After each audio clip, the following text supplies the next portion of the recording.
Okay, I'd like to call proceedings to order, if I may, and welcome you all this evening to the Claw Lecture Theatre. My name is Alan Finlayson, and I'm here to welcome you to this event on behalf of the Board of Trustees of the Barry Amiel and Norman Melbourne Trust. I don't want to take up too much of your time before the main event, but I'm just going to take a little moment to tell you a little bit about the Trust that has put on the lecture this evening. Let me just, there we go. So the Trust, I don't know if you've heard of us before, but there are some cards along the sides of the aisles if you want to find out a bit more. The Trust was formed way back in 1980 by Norman Melbourne in memory of his friend Barry Amiel. And then when Norman died in 1991, his name and legacy also became part of the Trust. And one of the purposes of this lecture for us as a board is to mark their contribution and honour their founding of the Trust. Now you might wonder who they were and what we do. So both Barry and Norman were sons of Jewish shopkeepers in London's East End, politicised like so many in the 1930s by the fight against fascism on the streets in which they lived, by the Spanish Civil War and of course by World War II. And returning from the war, they became active communists while pursuing professional careers, Barry as a lawyer, Norman as a surveyor. But as lifelong activists, thinkers and learners, through their political work, on people's doorsteps, at factory gates, in meetings and classes, and through the kinds of publications that they read as part of left culture in those days, the Left Book Club and so forth, they really highly valued the continual struggle to think through and beyond orthodoxies, to embrace new ideas in the effort, to coin a phrase, to understand but also change the world. So in their name, the Trust objectives today are to advance public education, learning and knowledge in all aspects of the philosophy of Marxism, the history of socialism and the working class movement. That was our founding aims as a Trust. These days the trustees take a broad interpretation of that founding proposition and seek to support work promoting other kinds of critiques of society. We see the objectives of the Trust as being above all, and I quote here, contributing to work that is part of a continuing process of understanding the development of modern societies in the light of the intellectual and social movements which have sought and still seek to transform them to non-exploitative and egalitarian societies. So what the Trust does, carrying on Barry and Norman's legacy, is fund educational and research activities of various kinds that meet those charitable aims. We primarily invite applications for funding and make grants ranging from just a few £100s, from maybe printing, room hire, that sort of thing, to £15,000 for longer term and larger projects. Just to give you an example of some recent awards, we funded a group called Just Treatment to carry out research into some of the corporate drivers behind the current mental health crisis. We funded a group called Strike Map for their compilation of a public and growing database on the extent and depth of actual strike activity happening in the country right now. And we funded the Pan-African Workers Association to support development of a solidarity network for African immigrant workers in the UK. That's just 3 grants out of, I think, at least 34 films and conferences. We've supported for a long time the World Transformed to put on their major political education events. We regularly support, and I know some trustees like this particularly, we regularly support the Alliance of Radical Booksellers' annual Little Rebel Awards, which celebrates radical fiction for children. And we also contribute to Pelican House, which is office space in East London for a large number of organisations, many of whose work fits with the Trust's core aims. We also support an annual research fellowship, which for the last year has taken place in partnership with the Independent Workers for Great Britain, sometimes called the Deliveroo Union, that organises and unionises people in those kind of hard to reach occupations. Next year we're going to support a fellow for Corporate Watch who will look at NHS privatisation. Another strand of our work that I particularly want to draw your attention to is archival. We maintain this online database of a range of radical publications and radical writings from the UK, from the 50s through to the present day, particularly including the 70s. You might be interested after today's lecture to read more about publications like 7 Days, Black Dwarf and so forth. But through this you can find out about the history of some parts of Marxist and other critical thinking in this country. So please do have a look at our main website, let people know about the Trust, support us if you can, but also feel that if you want to apply, please do so. There are a number of trustees in the audience who are now going to embarrass by asking them to raise their hands and wave about. So if you do see any of these people around in the reception afterwards, please do talk to them about the work of the Trust. They'll be more than happy to talk to you about that. There is one other thing that we fund, of course, and that is what we call the annual lecture, which has in fact never been annual until now. This is the first time in about 25 years it has happened 2 years in a row, and that is because of our very satisfactory partnership with the Birkbeck Institute for Humanities. We're very grateful to Esther Leslie and especially to Elia, who I hope is still here, who have made this possible and put an awful lot of effort into making this happen, and I'm confident that it will happen again next year and will truly become an annual lecture. It's a very important event for us because it gives us a chance to have a public face to commemorate our founders, but also because it has brought to public attention a number of excellent thinkers, from Eric Hobsbawm way back in 1996 through to Terry Eagleton, through to today's speaker, who I'm now going to hand over to Esther to introduce. But thank you very much for coming. I look forward to seeing you at the reception.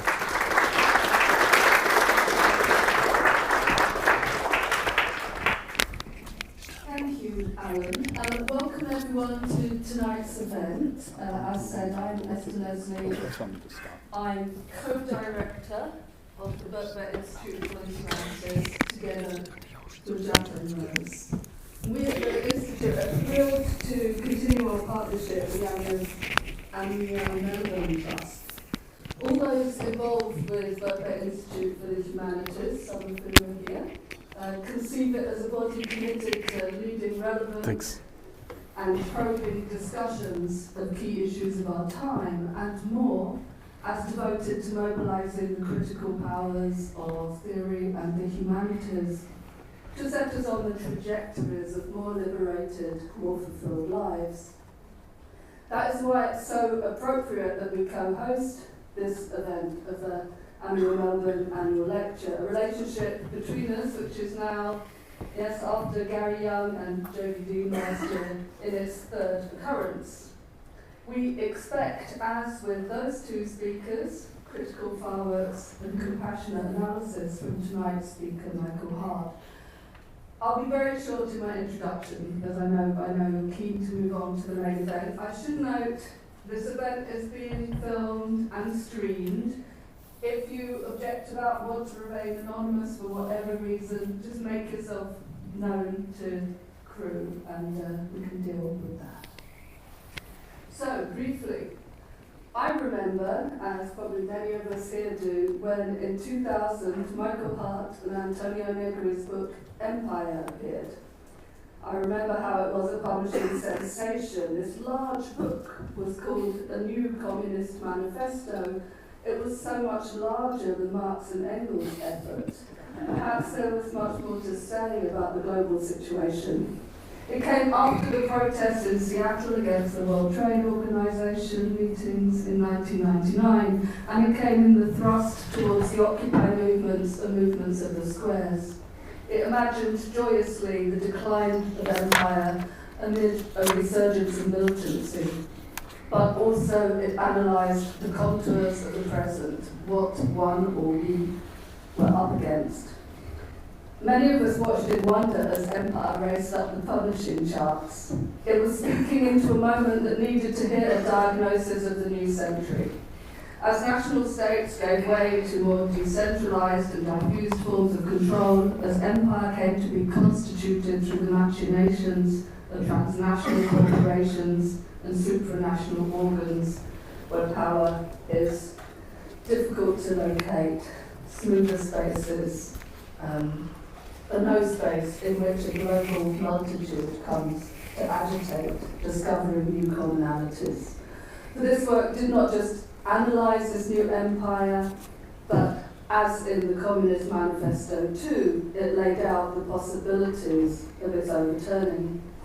In the intervening years, a little over 20 of them, Michael Hardt has continued, sometimes with, sometimes without Antonio Negri, to coin terms and concepts that explain and critically grasp our present.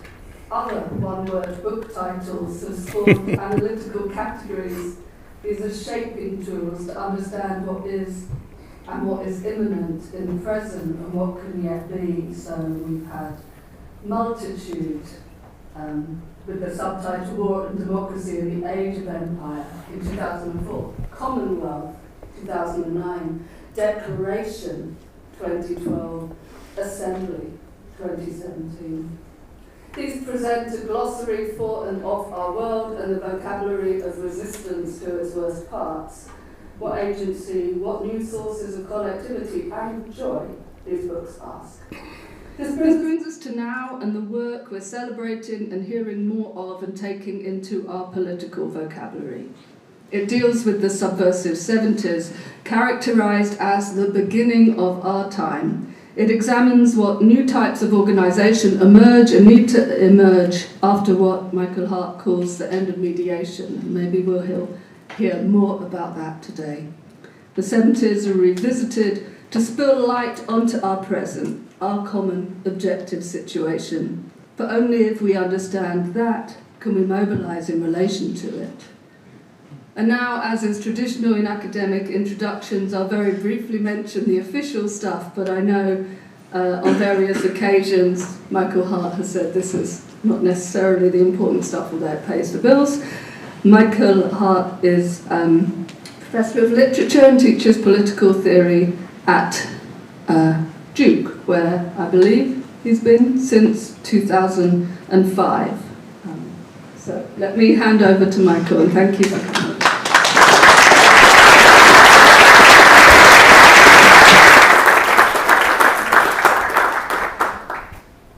Thanks very much. Is it work? This works and you can hear me? Seems like it. Okay, good. Maybe you don't even need it.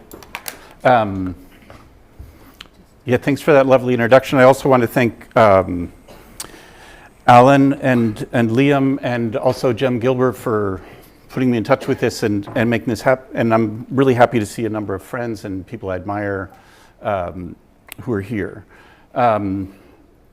You do remind me that this is the first book I've written in 30 years without Tony Negri. I don't know how the rest of you do it. I'm writing alone, it's really lonely. But at this point I had to manage to try something. A two-word title maybe is what's the difference, and that's what can do it. What I want to start with is a couple of hypotheses about the 1970s, just to set the scene for what I'm talking about. The first is, as you mentioned, that I consider the 1970s the beginning of our era. I mean, the revolutionary movements of the 1960s, of course, were extremely important, transformative, but it seems to me that they're part of the past, and that the 70s are really when our present begins. One could understand that in a kind of shorthand, let's say from the other side, you know, that the forms of domination that we live under today were fundamentally born in the 1970s. If you think about theories, analyses of neoliberalism beginning in the 1970s, if you're thinking in terms of the forms of production, you could think about the shift from Fordism to post-Fordism in the 1970s.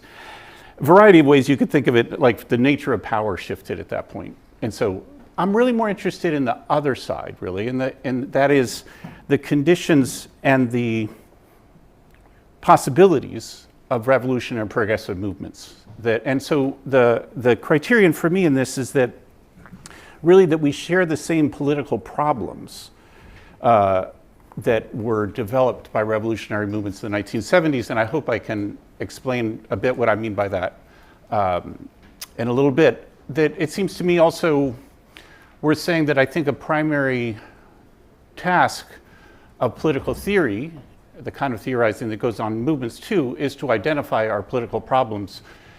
I was very taken with a line in Louis Althusser's, I think it's in Reading Capital, where he says something like, there's nothing more difficult to solve than a false problem. It takes longer to solve. And he says the job of philosophy is to individuate, to identify real problems, and that's what philosophy should do. Althusser said, and I think it's the same thing about movements. And right, and so in some ways, in trying to learn about revolutionary movements of the 1970s, that was part of my selection, my criteria of selection. And so, of course, I don't treat all the movements. In some ways, I failed. You know, some movements I couldn't figure out in what ways they work on the same problems that we do today.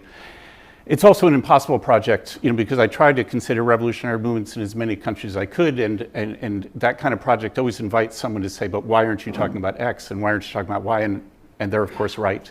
There are limitations of my own linguistic abilities and such. But what I wanted to see in them, and this is what I chose, like I said, is ways in which they created the terms or identified the terms of political struggle in the present.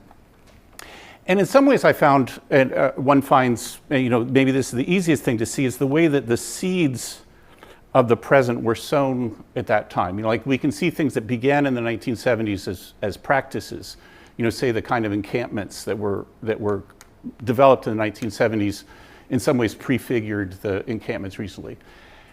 I'm more interested actually in when it's the opposite relationship, like not that the 70s developed into something more in the present. It's rather the ways in which the 70s were ahead of us, and we have still to catch up to them. And those are the kind of things I've been trying to develop. A second hypothesis, so if the first hypothesis is one about the present, the 70s being the beginning of our present, my second hypothesis, maybe an obvious one, is that there's a kind of theorizing that goes on in movements that's important. I mean, simply to say, it's not like there's a division of labor whereby intellectuals think and activists act. Instead, there's a kind of theorizing and political theorizing that goes on collectively in movements, often in different terminologies, often on a different terrain, but nonetheless equally or just as important as the kind of work that's done in libraries or in university spaces, et cetera, which I think is also important. But I guess the hypothesis is that the movements produce concepts. And I'm trying to work with those concepts, like to recognize and work with those concepts, two of which I'll talk about in a bit, multiplicity and articulation, which seem to me, even when they're not used exactly in those terms in the movements, central to what some of the things I found most inspiring. It's also inevitable when talking about revolutionary movements in the 70s to compare those to the 1960s because, at least in a certain cultural memory, the 1960s remains the paradigm of revolutionary possibilities. And the 70s, in comparison, is often regarded as a kind of downfall from the 1960s in a variety of ways. The one I just wanted to highlight before starting is this idea that in the 70s, everything fell apart. This is, that there was a kind of fragmentation of the movements in the 1970s with respect to the 60s. Now, I'm referring to this as a kind of, what do we call it, cultural memory commonplace. On the one hand, I think it's a false assumption about this supposed unity of the 1960s. And it's also, I think, what should we call it, a strategic or convenient forgetting of many of the movements that became more important in the 1970s. Feminist movements, gay and lesbian liberation movements, various movements of people of color.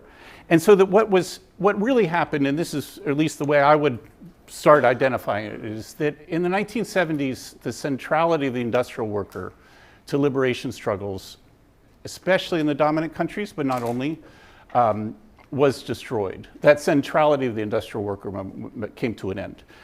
Through automation, through exporting of manufacturing, and that this destruction of a certain paradigm of worker struggle, which was in many instances thought to be the central unifying aspect of the movements, rather than viewing that as a tragedy, I would rather view it as an opportunity for a different possibility of articulation of struggles. Well, on the one hand, the recognition of a new composition of what the working class means, because I think that one of the things that was lost with the centrality of the industrial worker was a false notion of the industrial labor being the leading and in some ways representative sector of the working class as a whole.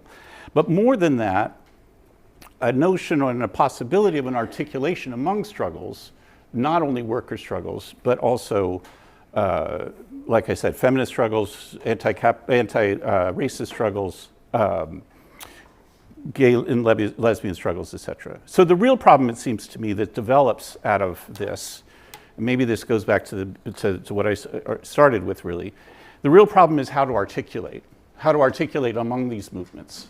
And rather than assuming, or rather even searching for a new unity, to try to instead develop political strategies of articulation.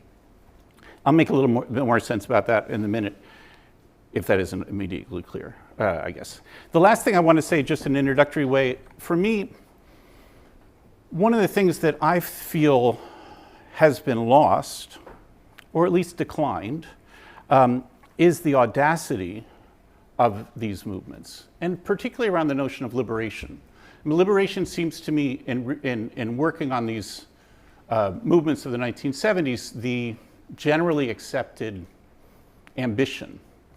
So gay liberation, worker liberation, feminist liberation, black liberation. Liberation was the goal, and a realizable goal. That's what I mean by the audacity. And in some ways, now I'm going to be very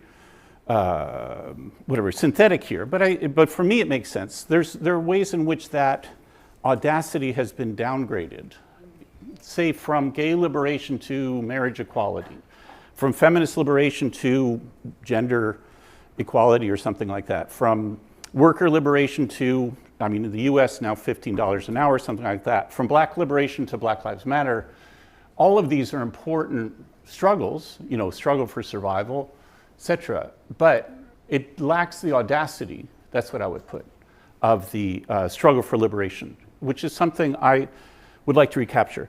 Like I say, it's not, this is not absolute or universal. There are certainly paradigms of focus on liberation today.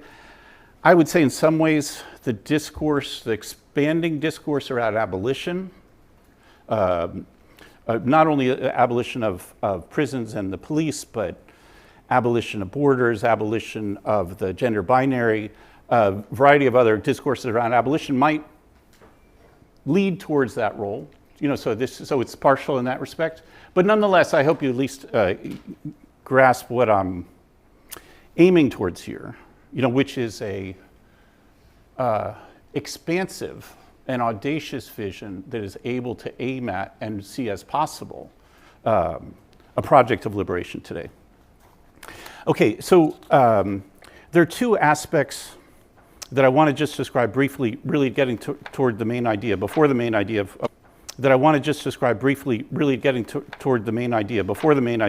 what I wanted to present today. Two aspects of the movements that most inspired me, here again in synthetic form, but the first is about revolutionary democracy, about which I maybe don't have to say that much. What I'm thinking about here are projects of revolutionary democracy that recognized in the 1970s, and this was another common term, recognized, of course, that the forms of democracy that we are presented with were not democracy at all, and that some different form of democracy could be invented. I was first interested in this in the anti-colonial movements in the Portuguese colonies, which were still colonies at the time, in Guinea-Bissau, Angola, and Mozambique. This was also in Chile, along with the notion of popular power. This notion of revolutionary democracy was an important concept. And I guess I thought maybe just giving an example of some of the developments in Portugal during the brief 2-year revolutionary period might be an example, because in all of these cases, what revolutionary democracy meant was starting with what in Portuguese they were calling commission structures, which could be committees or, even something somewhat like Soviets, even though that wasn't the example. And the beginning democratic processes from there is where a revolutionary democracy has to start. So in Portugal, what interested me were the three streams, and this is why I thought it might just be the most synthetic example to give. Three streams of these commission structures. There were worker commissions, taking place in the factories, often recuperating, taking over factories that were being abandoned and self-managing factories. So there was one stream, the worker commission. There was another they called neighborhood commissions, often about housing, but recuperating resources like housing, and then having these commission structures that that democratically decided its uses.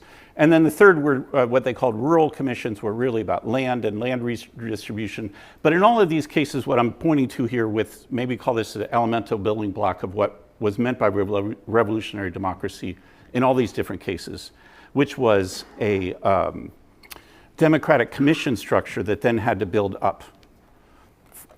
The second aspect, or a common aspect that most inspired me, and maybe it's a little bit harder to, takes a little bit longer to explain, is what I understand in terms of multiplicities, or multiplicities in articulation. For me, or my understanding, it starts here and maybe takes place fundamentally on feminist terrains, and it's interesting to give an explanation of why that would be. For instance, I'm thinking of socialist feminist analyses of capitalist patriarchy in the 1970s that posed the relationship between capital and patriarchy, that the two were articulated, these forms of power, because and only insofar as we understood there being no priority between them, like that they're on equal footing. I'm thinking here primarily of an essay by Iris Young that was in, I think it's been in a collective volume called Women in Revolution, published at the time. And so her insistence was not really or only about the concept of the form of power. So she would say, it's not like we could understand capital as primary and patriarchy as secondary to it. That's not capitalist patriarchy. That would really be a form of capital that has patriarchal characteristics. Or you could, the opposite, true too, understanding patriarchy as capital with capitalist characteristics. Instead, she would say, in some ways, one has to strategically suspend, maybe put it that way, any attribution of priority to one or the other.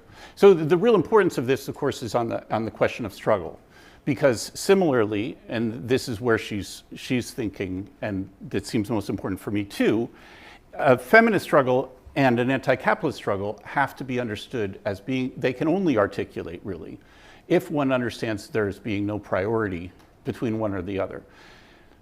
Now, it seems to me that this question about even equal, like saying that they're equal, she uses the terms like they're on equal footing or given equal weight. And that question about measure seems to me wrong.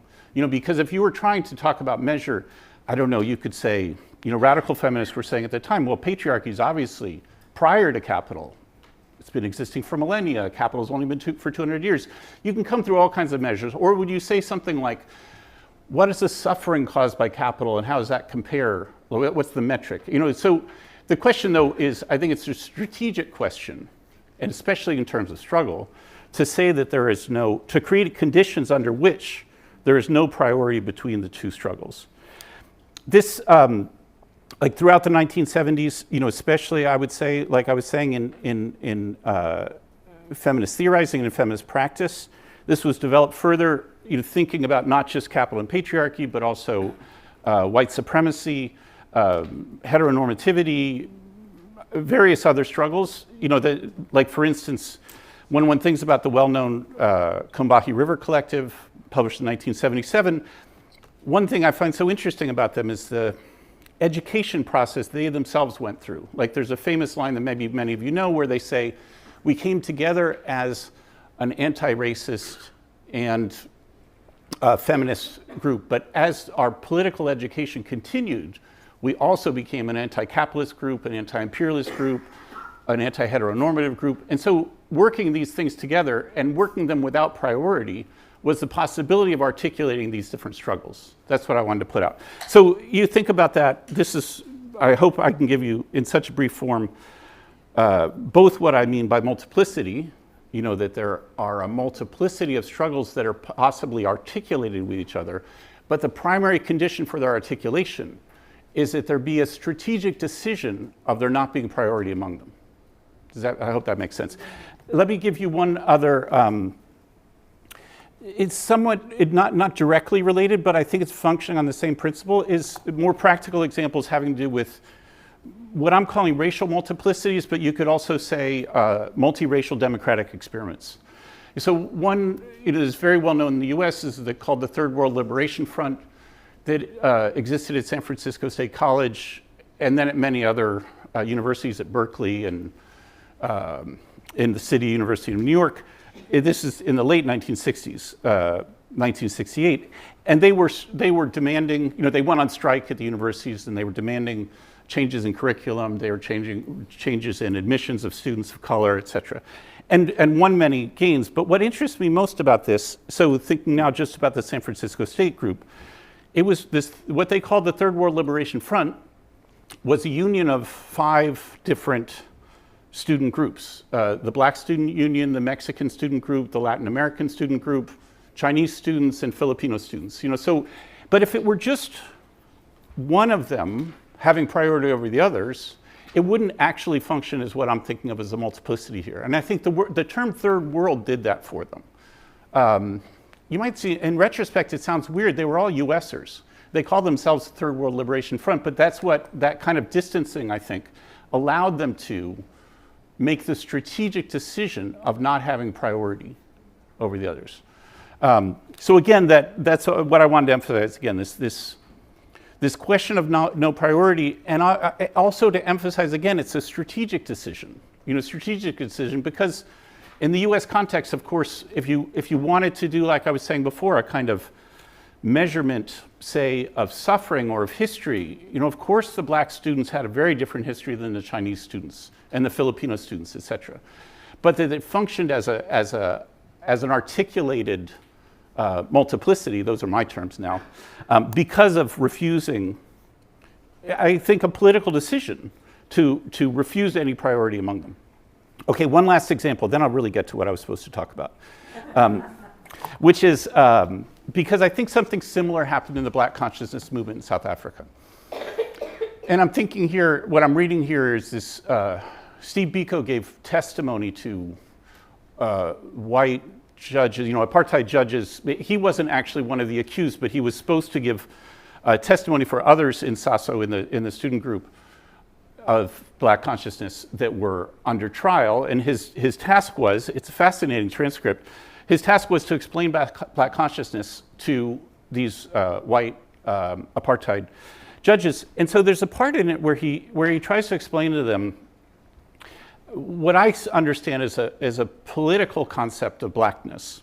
Like, so he starts out by saying, there's no such thing as a Black police officer because you're only Black if you're part of the struggle. And so a Black police officer, regardless of his skin color, is not Black. On the other hand, those from the South Asian community, the so-called coloreds, all are Black as long as they're part of the struggle. So it's that seems to me, again, a multiracial composition. So I would say, again, an articulated multiplicity that refuses a priority of one over the others and allows for that to function. So this notion of Blackness there in South Africa, it would be interesting, and many of you probably know more than me about how in certain ways in the late 1970s in Britain too, a political notion of Blackness functioned. But I'm going to leave that because it's bad for me to talk about things that you know more about than I do. So let me go then to the next part that's really what I propose to talk about. Good, so I'm not too far in here. And this is about a recognition of, among the movements, or among many movements in the 1970s that I'm putting, or they expressed it too, as the end of mediation. And that's why I gave that as a title, because that's what I wanted to talk about. As a recognition of a change in the terms of political struggle. That's what they meant by this. And so they're starting from the idea, a rather standard assumption in political science that I think remains in dominant fields of political science, that the ruling institutions function, at least predominantly, by mediating social forces and antagonisms.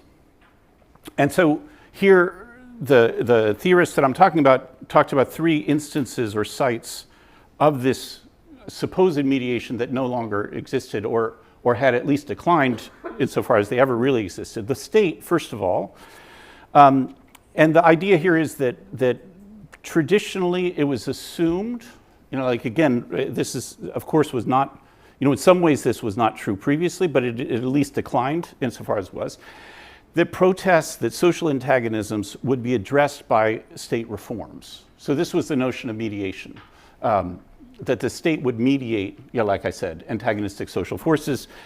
In the US, a classic example of this would be that the civil rights movement, say of the early 1960s, was addressed by the 1965 Voting Rights Act, that the state reforms in order to respond to movements in that sense, it would mediate.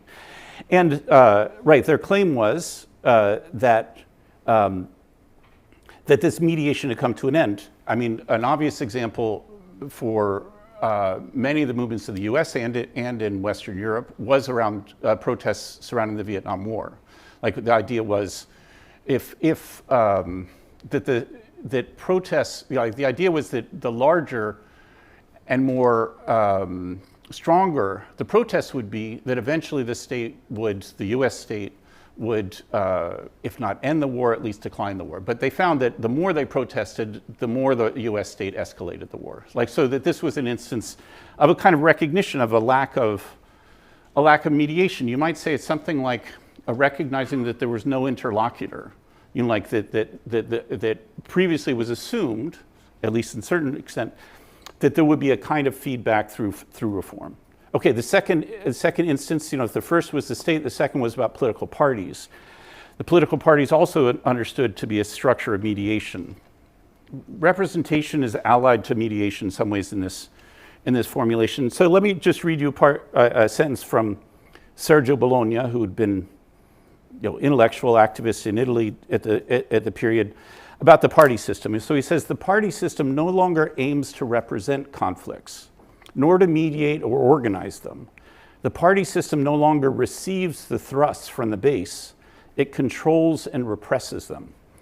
Yeah, so generally the idea here is, okay, I mean, you might also think this would also be a question maybe for later, is to what extent the state today, to what extent the political parties today act in this mediatory role, and to what extent they instead, I mean, Bologna's point here was that they answer not with reforms, but with repression.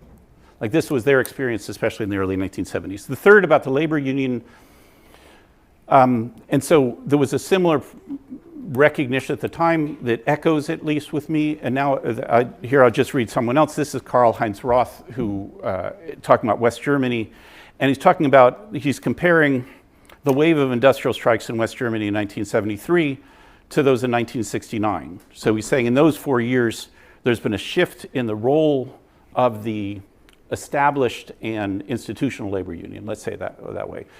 And his point was that by 1973, the labor unions and the capitalist class no longer offer what he called mechanisms of reformist mediation or rising salaries, say, for instance, in the form of rising salaries, could counteract worker rebellion. Instead of mediation, there was only repression. The increase of repression in the 1970s was pretty extreme, and that was another, maybe you'd say this, another face of this so-called decline of mediation. Like direct violence through police repression, targeted assassinations, infiltration, misinformation. Maybe most well documented in the US is the Black Panther Party and the repression against them, but they're certainly not the only ones, and this was more or less a generalized recognition, I guess, among the movements. I found it interesting or useful, maybe this is something not to go into too much longer, but of rethinking or posing the concept of neoliberalism from this perspective, like thinking of a form of capitalist economic and political rule in which mediation, representation, and reform, that is responsiveness to social antagonisms and pressures, are, if not eliminated, at least downgraded, pushed to the background, and instead various forms of repression take its place. None of these obviously is absolute. There are still reforms. There are still some sort of mediatory mechanisms, but they're nonetheless a form of a kind of tendency. So in the 1970s, or like among the movements I'm interested in, there were various responses. I mean, one which is really not among the movements I've been interested in, but certainly exists, is the demand to restore mediations, to restore, the reforms and responsiveness of the state, of the parties, of the trade unions, and that certainly is a logical response. In my estimation with the revolutionary movements, I would divide the two responses into two categories. The first is about the response from the clandestine armed groups. And I guess this is one of those moments I feel like I should take a little bit of a parenthesis. In working about the 1970s, so I lived through the 1970s, it turns out, but I was in grade school. I was in junior high school, so whatever that corresponds. I was a teenager, and I was even not a particularly politicized teenager, to my great regret. So I only learned about them in retrospect. So trying to return and work on the 1970s, I would say in starting this project, it was a huge block for me to try to work through the question of these clandestine armed groups, by which I mean the Red Army faction in Germany and Japan, the Red Brigades in Italy, the Weather Underground in the US, a number of other groups. It was a huge block, and it was one of these things that I felt like I had to write about them first because they were the most spectacular. They were the most present in a certain cultural memory. And I found that for everything I wrote for a year was crap, and I had to throw it out because it was a certain kind of, I didn't really understand how to approach it. Maybe I'm just trying to give you an idea of why I feel like even now I need to treat them. Because what interests me much more was not actually those groups. I do have some things to say about them. Maybe I'll say a bit in a minute, but I'm much more interested in much more mass movements that developed autonomous democratic experiments, which the clandestine armed groups were not able to do. They were not able to do largely because they were, by definition, separate from the movements themselves. They were deprived from the kinds of developments one makes in movements and the kind of learning one has in movements. Okay, I can give some examples of that in a minute if you were interested, but maybe that's obvious. Nonetheless, I think the clandestine armed groups were functioning and thought of themselves as responding in part to this lack of mediation. In fact, Ulrike Meinhof's final or penultimate article, she was a celebrity journalist before joining the Red Army faction in a magazine called Concrete. And her last article was precisely about this. She said there's a need to move from protest to resistance, by which she meant from verbal protest to physical resistance. And her central example was the shooting of Rudi Dutschke and the ways that represented the fact that there isn't the possibility of mediation with any of the ruling institutions. And so the clandestine armed groups responded to the decline in mediation with a kind of direct response. It's imagining themselves as being able to operate a symmetrical confrontation to the state and to the state's repression. Maybe that's right. Okay. A parenthesis within this parenthesis, which is that, because the clandestine armed groups are much more interesting than that. Like maybe just say one thing so that I'm not giving them. I think one of the central things about perhaps all of the clandestine armed groups, at least the ones that I'm thinking of in my mind now, they did act in a military way in relationship to the state. But I think their primary objectives were really to construct or operate on the conscience of the nation, to act as a new conscience of the nation, to highlight and reveal the crimes of the state, often mostly around imperialism and racism.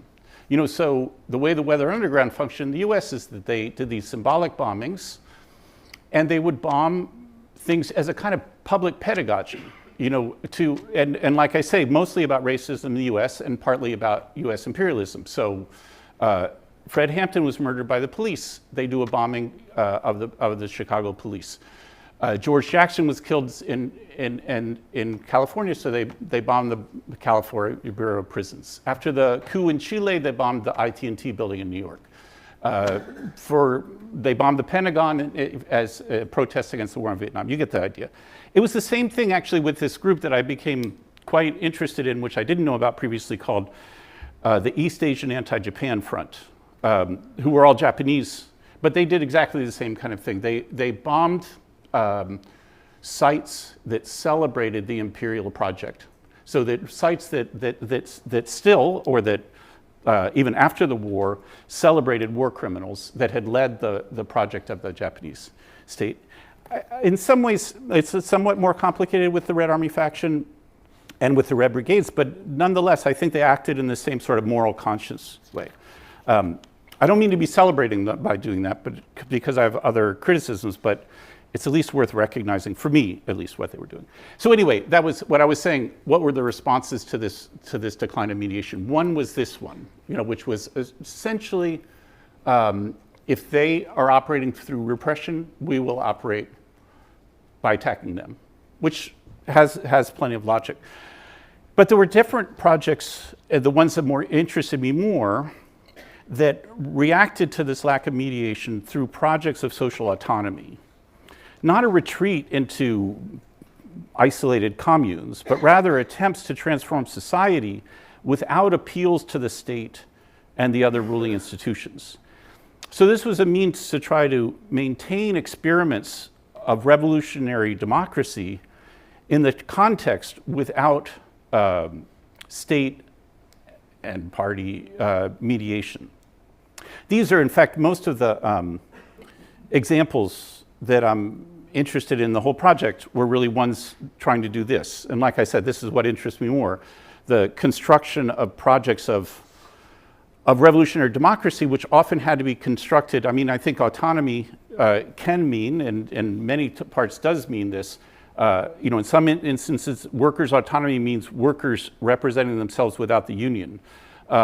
Other projects of social autonomy are without appeals to the state, let's say, something like that.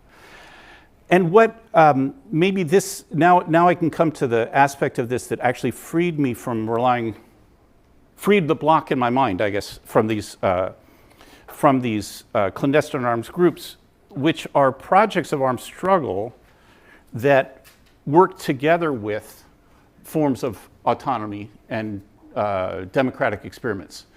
So what I'm calling this is a kind of dual organization or dual strategy, let's say. So on the one hand, these are organizations that had a divided structure, like a structure in one or in some way militarized structure that was involved in the defense of the community, and another side of the structure which was about constructing social projects of democratic development. Easiest one to refer to, because I think people know best the history of it, is the Black Panther movement. Think about it in the early 1970s, it's well known that even identified with sometimes with different members of the party, that the party, of course, maintained the defense of the community and its like somewhat militarized, let's call it, face. But also this was the period of the development of the free breakfast programs, of the free social clinics, of other sorts of community projects, let's put it that way. So this is what I'm calling dual organization. So it's not a question of violence or nonviolence. It's not even a question of armed struggle or not armed struggle. It's rather about what are the conditions in a certain political context of extreme repression that one can still conduct projects of democratic experimentation. Yeah, there, put it that way. It's in somewhat different terms, but in Italy, Autonomia in the 1970s functioned more or less this way, with a somewhat, like in some manner armed wing, let's say, that was invested in defending the movements, and at the same time, a development of democratic projects. I had learned, like many things I learned trying to do this research, of a party and movement in Turkey, also Devrimci Yol, which like revolutionary path.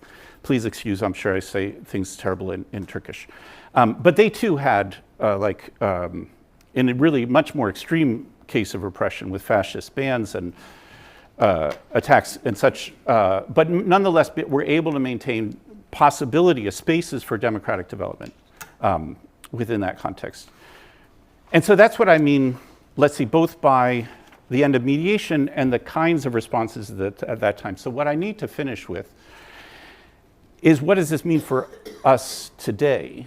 And to what extent does this question about the end of mediation and the kinds of responses then mean for us? And my sense is that this is the part where I need your help. So on the one hand, you could say that this end of mediation, and I think it does to a certain extent, helps give a diagnosis of our current condition.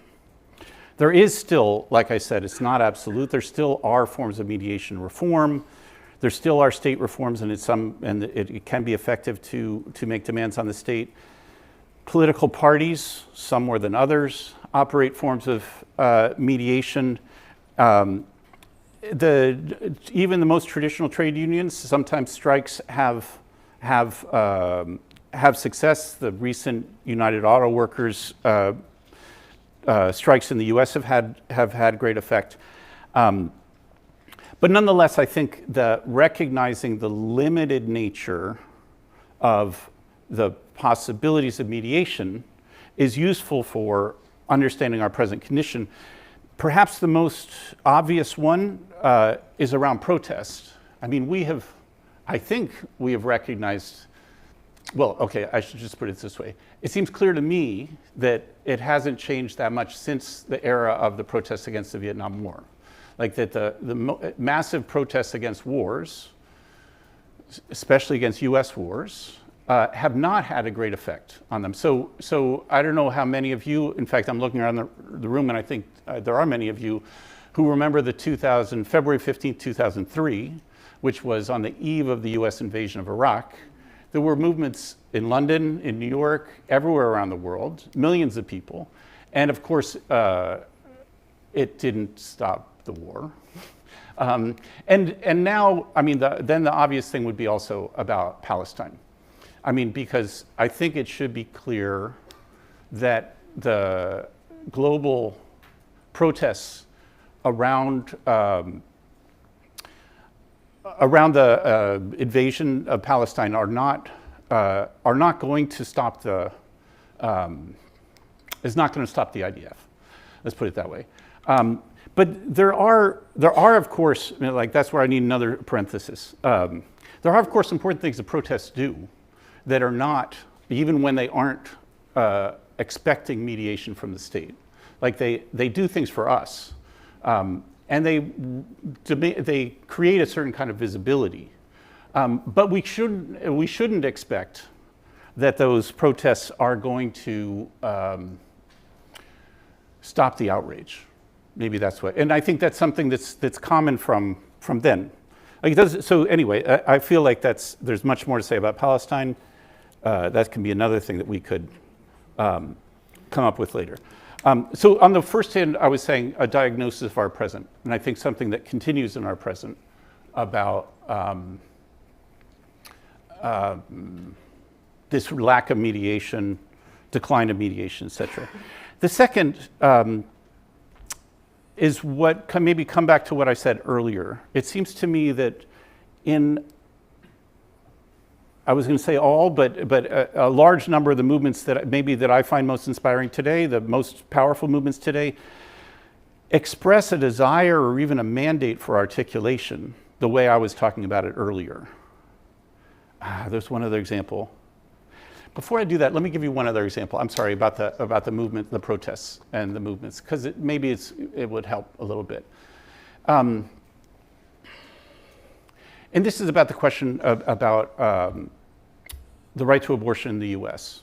So there was an assumption last summer, a year ago last summer, when the U.S. Supreme Court overturned the Roe versus Wade decision with this Dobbs decision to make to refuse the protection of abortion rights in the U.S., which I had assumed, and I think most everyone I knew assumed, that when the Supreme Court did that, if they ever did, that there would be people in the streets, that there would be lots of them, and for a long time, and that we would break things. I assumed that this would happen.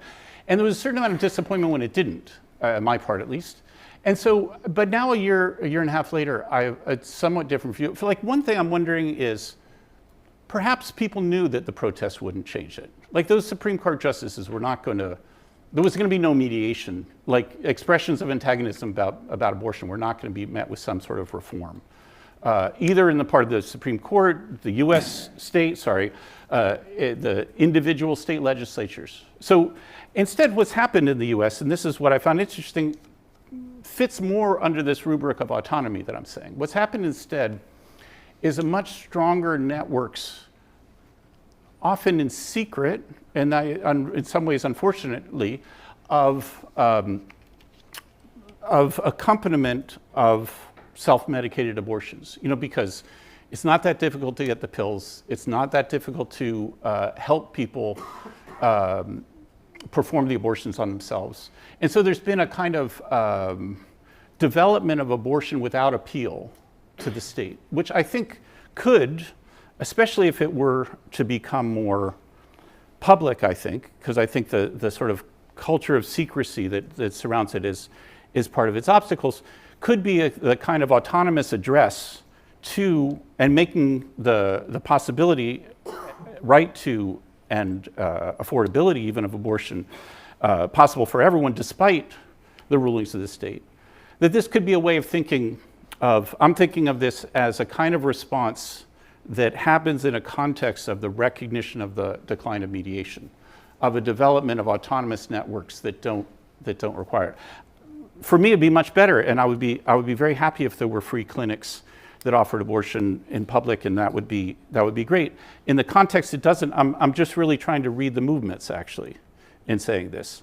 That this seems to me like a kind of response to that situation. Okay, the last thing I wanted to say about this is almost the last thing total, which I mentioned abortively and then come back to, which is that. If you just come back to the beginning of what I was saying about articulation and multiplicity, I think that's now become a part of the consciousness of activists in general. The desire, not that this is always realized, but the desire or mandate for an articulation among struggles. So that in every Black Lives Matter protest, for instance, it's also recognizing that we're also a feminist struggle, we're also an anti-racist struggle, we're also an affirmation of Black trans lives, et cetera. There's a kind of, this is what I would call a desire or demand for such multiplicity. Right, I also, in this encampment near Atlanta in the US, which you might have heard about around this bizarre police force training place called Cop City. There too, there's these, I would say they're gestures towards and demands for such articulations. This has also been true in France, at least in the movements that I've been close to for the Gilets jaunes, for also les soulèvements de la terre, the encampments. There's, in each of them, there's, in France, they're also often called convergence is the desire. So with the Gilets jaunes, it was assumed and wished for that there could be a convergence with the struggles from the banlieue, essentially that anti-racist struggles could be articulated with. I guess what I'm presenting here is just that what this has come to be a common desire, a non-realized one, but a common desire and demand from activists, that the assumption that all of our struggles have to be articulated struggles, even when they don't yet work out. So I guess I just want to emphasize, I'm not saying that each of these struggles are articulated in the way that I'm proposing, but that they see that as a need and of their agenda. Okay, now just very last thing, which is that when I showed the manuscript of this book to a friend of mine who read it and said, you know, like, Michael, that's all very inspiring, but we lost. Like in all of these, we lost. And so I realized that it struck me because that hadn't deterred me. So I was trying to think through why it hadn't deterred me. And so one of the ways I tried to frame this was from a sentence from the introduction to Robin Kelly's book, Freedom Dreams, which I think is often quoted, where he says, too many focus on whether a movement succeeds rather than on the quality of its vision. And so I think that's good, you know, like that's okay. The way I frame it more is, and I do think that's important, I would frame it more that I distinguish between failure and defeat. For me, failure is the result of an internal flaw, and in some ways poses the end of a cycle. Whereas defeat is not resulting from an internal flaw, but from a superior external force. And defeats, I mean, the revolutionary tradition is full of defeats, but defeats aren't an endpoint. Defeats really just pose the platform from which to struggle again. And so in some ways, this is the way I see it. Like this, the 1970s are full of defeats, but insofar as they are defeats, not failures, they pose the possibilities for us to take them up and struggle again, or to continue on the struggle that they started and with which they were thwarted. So on that note, which might not be the most inspiring note, I want to end. Yeah, thank you.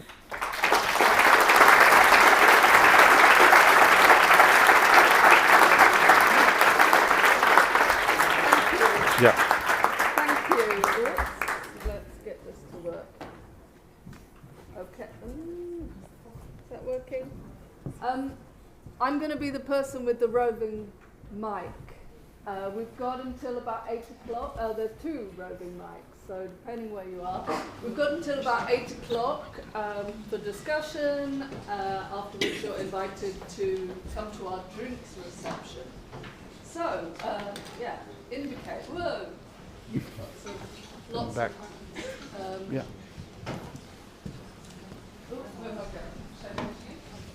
It'd be nice if you say who you are, if you wish to reveal your identity. Sure, yeah. My name's Simon Thorpe. I'm a lecturer at the University of Westminster from the law school. My PhD drew very heavily on your work. Thanks. So it's great to hear your thoughts and your attempt at optimism. And I'd really like you to try and maybe convince me further on the optimistic idea that there is this continuity with the 70s, if I understand it correctly, because of the end of mediation, which we share with that age, which re-emphasizes the importance of self-valorization, if we're to use Tony's term. Okay. I think my fear is that the potential of self-valorization is what's ended, I think, in basically 2020. Or at least the appeal of self-valorization, the sense that it has a powerful potential. And I think, so I really love your example of Dobbs and abortion networks. I think that's a really powerful example of contemporary relevance of self-valorization, creating not just community, but practical support and meaning and survival and identity, and all of that comes from self-valorization. But in so many areas, I feel like the work of the Black Panthers, say, in the 1970s, is no longer really possible in so many places in the world because physical communities barely exist in that way, right? Community is now a dispersed identitarian phenomenon, much more than it's a physical, territorial phenomenon. Whereas COVID reminded us all just how important the state is to mediate between the vulnerable and the selfish. And I think a lot of people like myself became a lot less anarchist after that. And now we're all confronting climate change so much more profoundly. in the light of COVID and thinking, oh, we really need the state to do a lot to solve this. And in that context, self-organization just kind of pales into insignificance to an extent. And that to me seems like a big shift from that 1970s till 2019 period, when Occupy sort of marks the bookend of the revival of that autonomous impulse, that autonomous model. And then I just don't see how that comes back anymore, or I struggle to. And I wonder if you could disagree with that and make me feel better.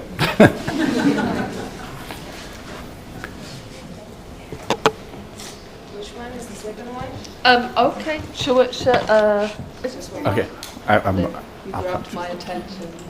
Hi, I'm Michael. I'm Lynn Siegel, and I'll be speaking Lynn, yes, with you yes. tomorrow. So I I look won't forward to it. say too much. I haven't been able to read the book yet, but the first thing about the movements is that we did, of course, have a lot of success in the 1970s. Mm-hmm. Not even so many failures. You know, we won abortion rights, we won all sorts of things in terms of women getting into all sorts of places, and the black struggles were also reasonably successful if you think about what went before, when they weren't allowed to vote and or sit at the front of the bus, etc., etc. You know, there was a lot of victories then. However, what happens at the end of the 70s, as we all know, is the rise of the right in power. And that's when some of us, two of us who'll be talking with you tomorrow, Hilary and I, and also Sheila Rowbottom, wrote Beyond the Fragments, which I think said a lot of the things you're saying. Absolutely. Remember the 1970s, remember movement struggles. And then I think, particularly Sheila, was critical of the organised left and the labour movement for not paying enough attention to the movements. I'd say what's happened, actually, is that the movements have found it harder to relate to the organised left and the left and anyone in government, and we got more of a rights-driven rhetoric than a transformation rhetoric. When you talk about liberation, I think of social transformation. We didn't want equal rights for women. We wanted social transformation, shorter working day, men involved in raising the children, and so on and so forth. That was the social transformation that we wanted. And that is what became harder when everyday life just gets more and more difficult as welfare is being rolled back and being privatised and outsourced. And it simply becomes harder for people to take to the streets in the way in which we did in the 1970s and think about social transformation. People today are thinking about survival and have been for quite a long time. And so, you know, the only thing that I think there might be some tension between us is that for socialist feminists like me, we were always trying to stay attached to the labour movement, attached to any form of social democracy that would pay attention to us.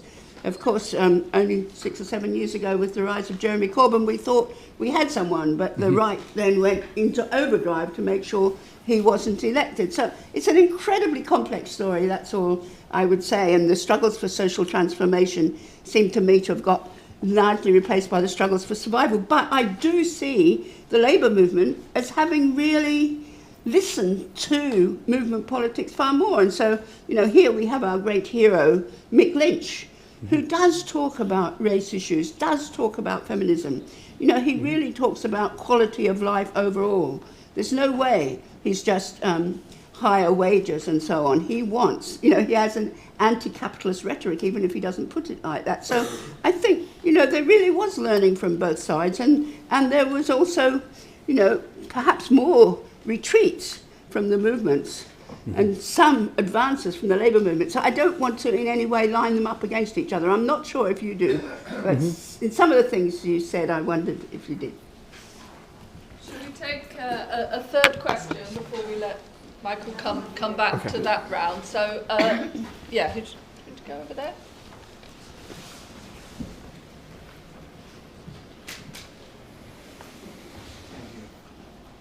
My name is Julian Zambona. I'm a Marxist, I'm an author. My book is called The Dialectic of the Detective. You can find it on Amazon. We boycott that. It was not a grassroots revolution, but it plot by the imperialists to get rid of troublesome Arab leaders. Having said that, I do agree with the last speaker that the 70s, I believe, were sort of victorious in a way for the left. And in your talk, you mentioned several things, but three things stuck out for me. The first, that the 70s were ahead of us, and you talked about the lack of audacity in current revolutionary movements, and then you talked about the presence of black liberation movements in the revolutionary fabric of the 70s, all of which I agree with. Because if we come back to the fact that the 70s were ahead of us, here now, in the here and now, I find that the revolutionary left, especially in Britain, I can't speak much for America, but I've lived here over 20 years now. The revolutionary left here is, to my mind, is very docile, because if you look at what's been happening, all the attacks that have been made on the working class and the less privileged, the left hasn't actually mounted much resistance. For example, if you look at most recently with the COVID vaccine issue, the left, all the running to the right, and the left was really absent. And so the right took all the credit for opposing some of the draconian measures that were implemented.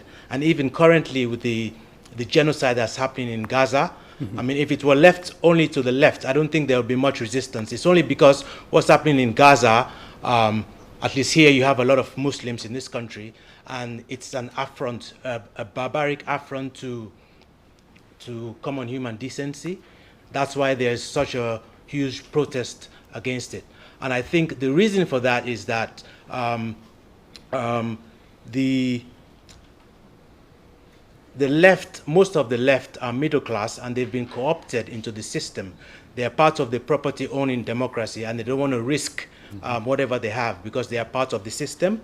And coming back to the idea that this lack of audacity, I'm from Sierra Leone originally, that's West Africa. I'm a Pan-Africanist. I first came here some time ago, as I mentioned, and I joined a socialist group, and I call myself a Pan-Africanist because I was a Pan-Africanist. But here, when I came, I mean, I'm also a Marxist, but I define myself as a Pan-Africanist and as a Marxist. So I joined a Marxist group here, and they actually called me a black nationalist. They wanted me to recant. They couldn't accept that I am a Pan-Africanist. Whereas in the 70s, you had the left embracing black nationalism. They called me a black nationalist as if that was a swear word, right? So I find that the current left, at least here in this country, is, I wouldn't say intolerant, but they are not dialectical thinkers, because dialectics is about the whole, right? We all don't have to be the same, right? The totality is composed of different components. So they are not dialectical thinkers. So I think actually there's a lot that the left the left that I associated with has to learn. And yes, I think I've exhausted what I wanted to say. Thank you very much. Yes. I mean, with some of the things, Julian, I don't know enough about the UK, as a foreigner, I can speak to those parts, but I think actually all three of you, and it's certainly Lynn and Simon, one of the points both of you raised was about the question of survival, and I was struck when, some weeks ago when I was also talking about this book with a group and one woman who identifies as First Nations from Canada was saying, look, we have only tried and needed to insist on our survival, not about social transformation. That I was in a way posing the wrong question. So I guess maybe there's two ways of thinking this. I'm struck by this question about survival, and I wonder about it. I wonder if also that would be fit into the reasoning about Palestine, because it's a question of survival, not questions about democratic experiments and such. I tend to think, but this, Simon, isn't going to help with the optimism question, is that part of the consequence of the victory of the right since the 1980s, like you're saying, or I would say in more general sense, the defeat, is this obstacles of our political imagination. And so I don't mean, so in some sense you could say, people are put in situations where, since they have to struggle for survival, they can't imagine further than that. That could be, and that could certainly be true. But I also think, maybe I don't have a good way of arguing for this here.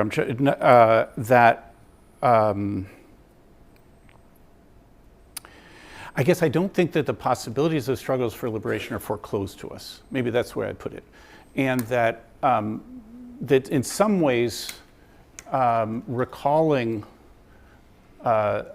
liberation movements in our recent past, and even that many of us were actual protagonists of, is a way of stimulating that question of what would liberation mean today, and how we could, what are the resources we have to set that in motion. I do think, for me, it's intimately related to this question, really an organizing question about like what I was calling articulation earlier. I do think that only today, through the articulation of struggles, can we imagine a liberation project. Maybe that's the difference I would pose with the 1970s through this, so that. But I'm not being able to, what I should usually be able to do, and this is what I think you would like for me to do, Simon, is to point to, but you're not seeing what they're doing here, and that we can do like them. And I don't think we're quite in the movement, in the moment of that.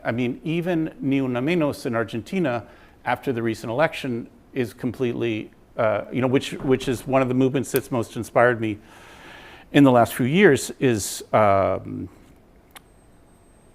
very much on the defensive, I guess, put it like that. So I guess I'm arguing more in the abstract, or pleading, maybe even pleading with myself. Yeah. So you struck a nerve, definitely, Simon. Tony and I repeatedly have been, I would say, accused of optimism. And whenever someone says optimism, I take it as an insult. Because I think often what's meant by it is that I'm pretending that things are going to get better with having no real basis to assume they are. But maybe we should leave it at this with this question about liberation now, even in relationship to survival. I don't mean to negate the importance of survival. Maybe I'm just expressing my own political desire at the moment and pleading with you that, or trying to see if there's any resonance with you, of also having desire to reconstitute that objective of struggle. Maybe that's what I'm. Okay, that was a weak response. I agree, but nonetheless, I'm trying to work through this question. It's really the survival and liberation is part that I'm struck by and I'm struggling with those three. Thank you. No, I didn't mean that. Sorry. All right.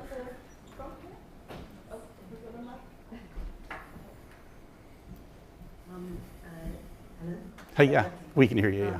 Cindy, environmental narrative strategist. It seemed as though you were framing it as if the state power had stayed constant when, say, public power or the possibility of mediation had declined. Mm-hmm. I guess for me it feels like state power has changed just as radically Right. in that period of time. And you also, well, I think we know why, because of very, very wealthy individuals and corporate power and so on, that states just don't have the teeth or the taxes or even the education in such a complex system.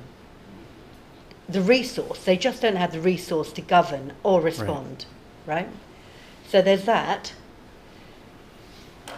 You also talk about, audacious. And so, in a sense, it's like, what, world peace? Or end of starvation?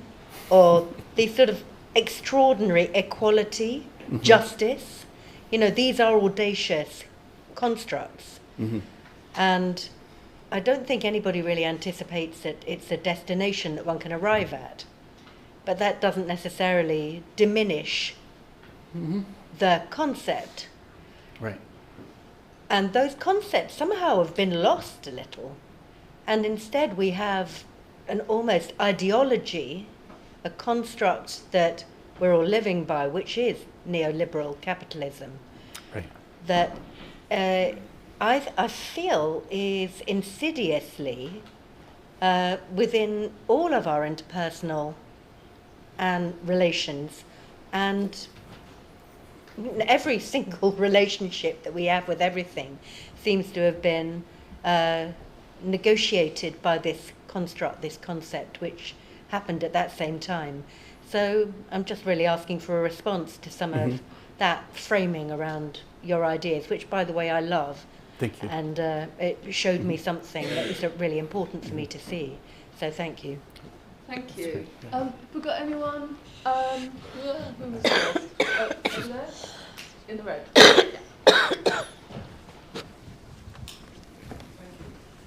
Hi, so I'm David D. Morgan. I'm a performance poet and a retired street musician. And I want to agree and disagree with what I take to be your central point here in looking back at the 70s and looking at both what it had that we should grab hold of that can push us forward, and also what it had that is grabbing hold of us and holding us back. In other words, to steal a phrase from my brother over there, we should be dialectical detectives in looking at the 70s. And I would divide it, one divides into two. I would divide it into an axis of inclusion versus explosion. And that looking at these movements, black liberation, women's liberation, all the national liberation fronts that were exploding around the world, that on the one hand, these things especially have grown into talking about inclusion as the goal of these struggles. And I want to say inclusion into what? And what made these struggles, just take one step back, and like coming out of the 1950s, you had this model of we will make a proletarian revolution and then we will deal with women's liberation and black liberation, and all these other questions will be solved once we make the revolution. And that was shattered in the 60s and the early 70s. And the reason that these movements were conceived of as equal priority is because they were all seen as absolutely essential spearheads aimed at shattering capitalism, imperialism as a worldwide system. And that's what that has been lost in a lot of the movement struggles, and two, that we have to regain. It's absolutely inconceivable to me that we can solve the ecological crisis while capitalism exists, because capitalism must grow, it must expand. That's how it works. Even people like George Monbiot, who you could hardly call a hardcore socialist, makes that same point. Or again, looking at Palestine, I see no solution there as long as the world is the way it is. Even if Israel could be beaten back, even if the US could be driven out of the Middle East, when you take the biggest shark out of a shark tank, it's still a shark tank, and other sharks are there waiting to take over. And so I think that's all I want to say is that these movements derive their power and their vision and their optimism from a goal of changing the world in a fundamental sense, having a real revolution that actually destroys the system of capitalism, imperialism, and builds a new system. Thank you. I was an instigator of the leftist student movement in my country in 1968. And we were very, very inspired by the spirit, the ethos of our French comrades and their graffitis on the wall of the Sorbonne. Mm-hmm. One of them was, "We don't want a world in which the guarantee of not dying of starvation brings the risk of dying of boredom." And the reason I bring this graffiti into this room, because of you, Michael, because I just read before I came here a conversation that you had in 2020 with Alex and Amy, where you said something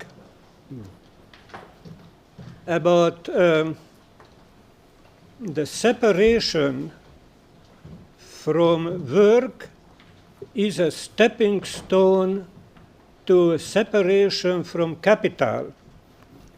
Mm-hmm. And I don't know how many people understood 3 years ago what does that idea may mean, but the meaning of it grows on us, particularly when I am thinking of the general intellect that is taking on the role of artificial intelligence, where AI is becoming not only a product of humanity's general intellect, but also a booster of it. So it's not only about expropriating, taking back the means of production, but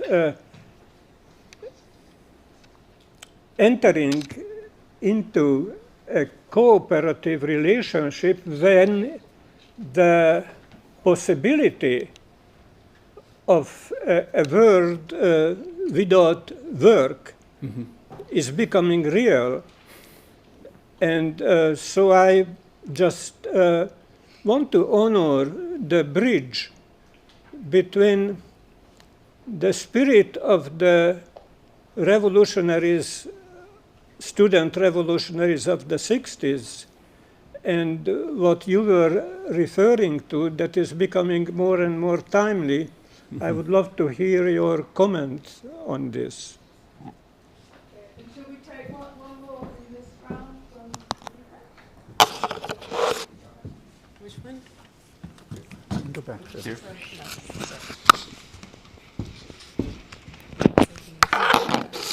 Oh, sure. I work as a housing and benefits paralegal in legal aid. I was quite interested. Oh, can you not hear? Oh no, I don't know how it works. Start again. I work in legal aid, and I was interested in your comment that abolition movements today are kind of like a, I might be kind of misquoting, I think, but like a partial articulation of liberation. I think I might be misquoting. But I was interested, it kind of sounded like you kind of figured that as slightly different to kind of revolutionary democracy, and I was interested in like how you kind of I was just interested in that. I kind of was hoping Say a little bit more. But partly because there's part I didn't quite understand. So just. Oh, I think it was a comment you made at the very beginning about kind of like abolition movements. Yeah. Yeah, and I think you kind of described them as like a partial articulation, possibly. And I was interested in like how you figure this, possibly as against or different to revolutionary democracy.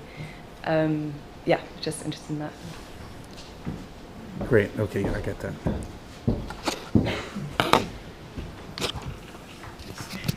Should I? Okay, yeah.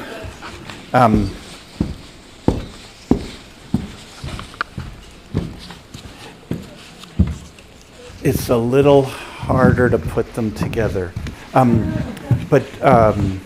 then why don't I just start? I mean, with David, you're definitely right to bring up. I mean, one of the question about inclusion and expulsion definitely makes sense to me, and in some ways,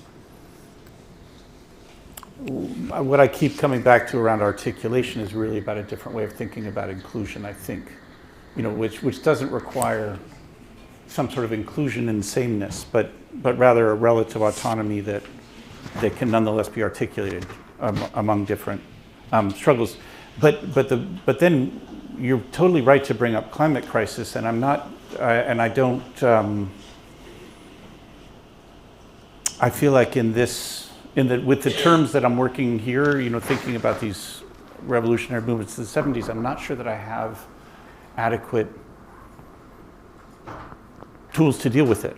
What I was thinking about is in some ways the anti-nuclear movements in the 70s, which were very interesting, have some resonance with the question about climate change, especially around the question of science and a kind of despecialization of science. Because equally, certainly climate science is no less complex than nuclear science, and a sort of popular movement that claims expertise. I mean, in fact, we do know enough, I think, to struggle about these. But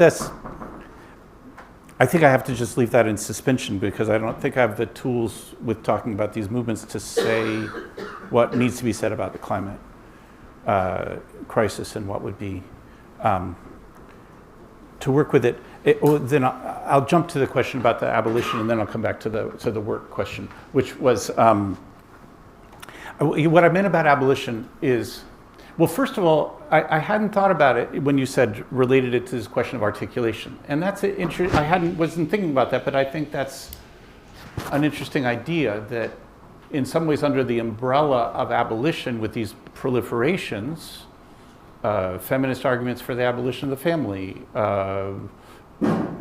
migration activists for the abolition of borders, that these are, in some ways, under the rubric of abolition, posing perhaps the criteria for recognizing the possibilities of connections among them. I hadn't thought about that, but that's very nice. What I meant instead was simply that abolition itself doesn't yet seem to me propose a program of liberation.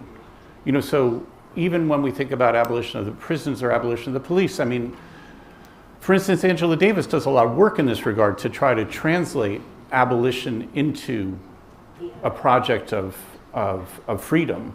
But the abolition itself doesn't guarantee freedom. That's what I meant about it. It's a kind of, it seems to me only conceptually, let's say, part of the process, not the whole process. That's what I meant by it, something rather simple, although you're posing something much more interesting, and I'm grateful for that. The question about the refusal of work, let's call it, or something like that, and is really interesting, and the part that's most complicated that you're bringing up is about the new wave of automation that we're facing. So a lot of, because I've been trying to think through this with the theorizing about automation from the 1970s and 80s, I guess, or mostly the 1970s. So that with the automation in the industrial sectors, say in the auto sector, there was trying to, let's say, pose it as both as a criterion of, as an object of struggle, the question about automation, but also as recognizing it as the possible tool of a greater freedom. You know, like you're saying. So, but I think the questions about artificial intelligence and the kinds of automation that could bring about, I'm not probably prepared to think about that more clearly. Is it seems really it's really difficult to me. Maybe I'm still trying to figure out what the kinds of redundancies that could be created by the new forms of artificial intelligence, in particular like ChatGPT, the way that could and we know, of course, that, you know, the world without work. I mean, I'm inspired, like it sounds like you are, by certain projects for a liberation from work. But we know that a world without work can also be a nightmare. So the slogans that went along with the refusal of work in Italy in the 70s, the ones that I'd felt close to, said, well, we want income. Like, we want money, we just don't want work. But starvation is not. And also when they said a refusal of work, of course, didn't mean the refusal of social creativity and all kinds of other things. Anyway, I know that you're thinking that same thing. I'm just struck by the difficulty of thinking the current possibilities of automation and what the forms of struggle around that could be or have to be. Anyone? I should stop that. Okay, a couple of really short questions. Yeah. There's one in the back left. There's been a while. Shall we? Yeah. But keep them short. Have someone there. Oh. The camera. Yeah. Oh, okay. Back left and back right And are. then if your ones are short, we can squeeze them in. Yeah. Bye.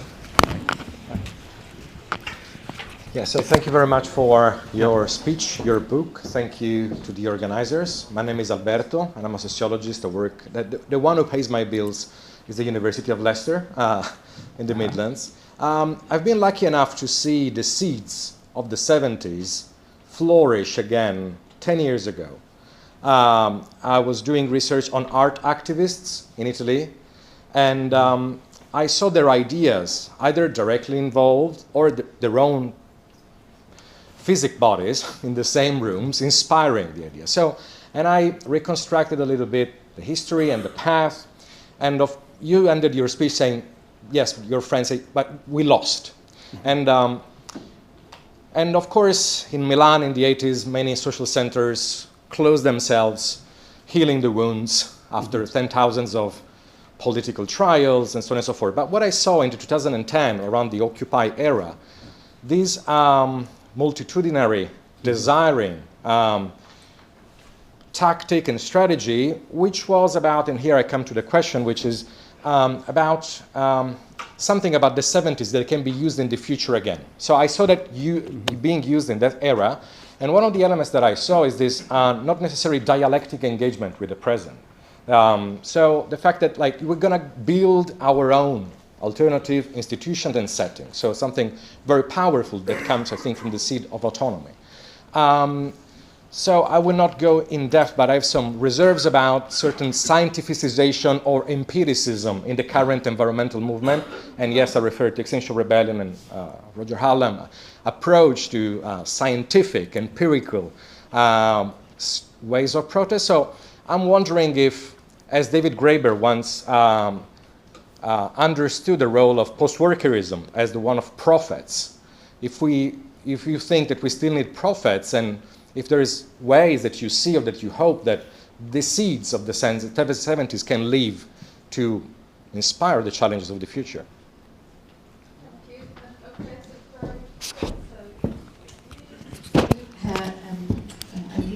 Artist. I'm quite interested in, you mentioned that the different struggles, or you kind of put them together, and you said that violence, for instance, doesn't really, doesn't have a huge impact or like the effectiveness of certain. And I'm quite interested in terms of the aesthetics and around certain, like how movements use certain aesthetics to, I don't know, be visible and also create a certain economy of attention, like how attention and visibility, and like also like you were talking about the red RAF, and that's like such a media event that has an effect, and it's not about people on the streets, but it's about like how many people can, like, yeah, what's the visibility and how do you see that in your research? Thank Right. you. And with that,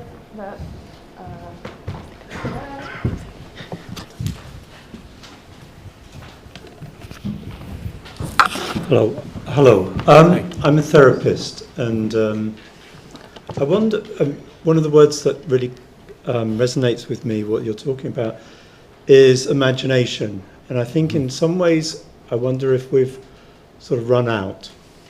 We keep looking back at the 60s and the 70s, and we're in a very different time now.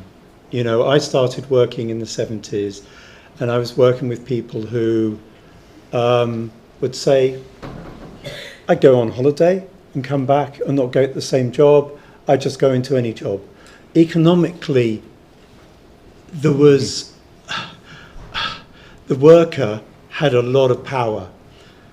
And now we don't have much. I don't think we have any power.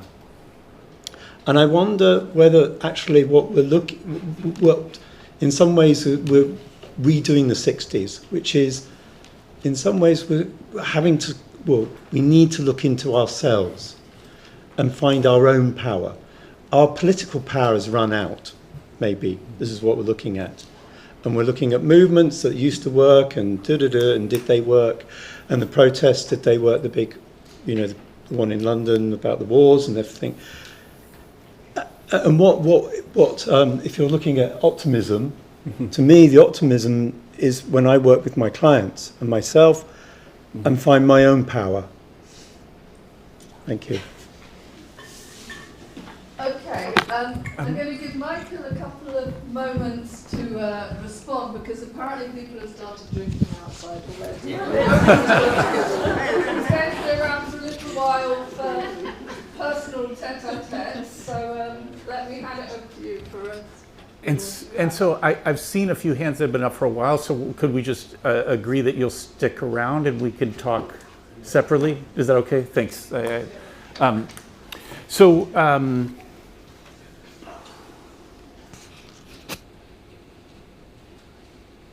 Yeah, I mean, you know, there's some ways in which these three do fit together, but in ways that I feel like the three of you are better than I about this, about, because aesthetic questions and relating to the imagination has been part of all three of the, these, I'm particularly interested in the way you're posing the question about visibility and attention and, in some ways the spectacle that I was saying of these, of the armed clandestine groups that was very effective for gaining attention, but not very effective for constructing movement, let's say.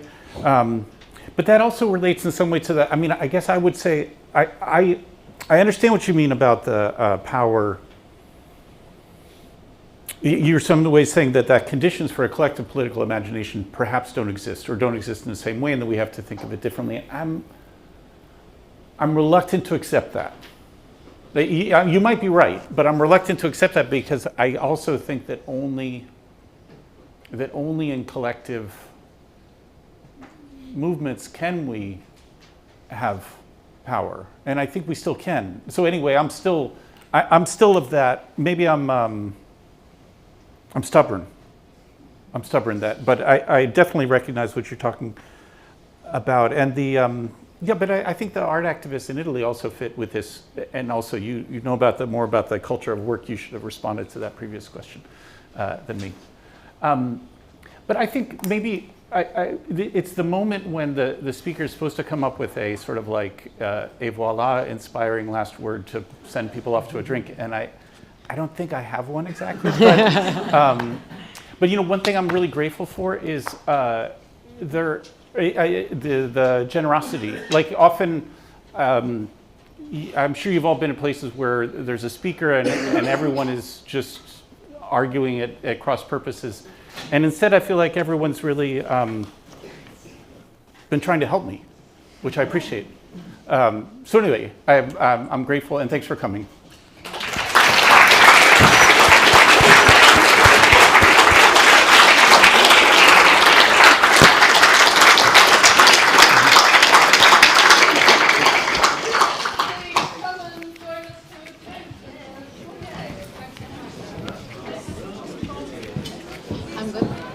I'm gonna take. Oh, sorry. Actually, this will stay here on the lectern. And this one is